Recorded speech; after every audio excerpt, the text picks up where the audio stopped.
എല്ലാ ഇനത്തിലുള്ള സ്വദേശി വിദേശി പഴവർഗ്ഗ ചെടികൾ, കൊമങ്ങിൻ തൈകൾ, ഇൻഡോർ ഔട്ട്ഡോർ ചെടികൾ, ആമ്പൽ, താമര തുടങ്ങി വാട്ടർ പ്ലാന്റുകളുടെ കളക്ഷനുകൾ, അലങ്കാര മത്സ്യങ്ങൾ എല്ലാം ഒരു കുടക്കീഴിൽ.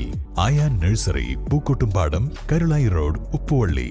കോടികളുടെ തട്ടിപ്പ് നടത്തിയ കാരാട്ട് കുറീസ് ഉടമകൾ പാലക്കാട് ക്രൈംബ്രാഞ്ചിന്റെ പിടിയിൽ.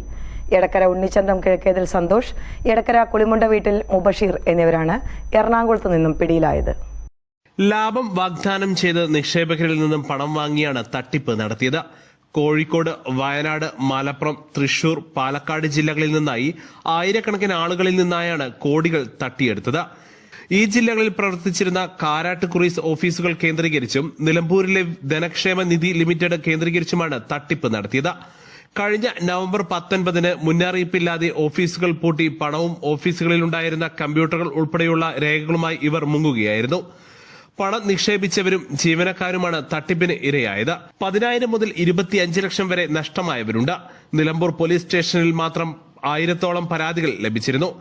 കമ്പനി ഫോർമാനും ചുങ്കത്ര പൂക്കോട്ടുമണ്ണ സ്വദേശിയുമായ ശ്രീജിത്തിനെ നേരത്തെ പാലക്കാട് സൌത്ത് പോലീസ് അറസ്റ്റ് ചെയ്തിരുന്നു.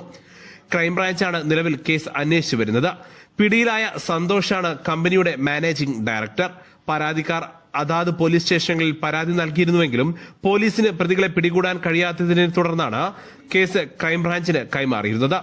നിലമ്പൂർ പോലീസ് സ്റ്റേഷനിലേക്ക് തട്ടിപ്പിനിരയായവർ മാർച്ചും നടത്തിയിരുന്നു. പാലക്കാട് ജില്ലയിൽ മാത്രം 2 കോടിയുടെ തട്ടിപ്പാണ് നടത്തിയത്. വിവിധ ജില്ലകളിലായി 70 കോടിയിലേറെയാണ് ഇവർ തട്ടിയെടുത്തത്. News bureau, Nilambur. സ്വന്തം ഹൈസ്പീഡ് ഇന്റർനെറ്റ്, നമ്മുടെ സ്വന്തം ഇന്റർനെറ്റ്.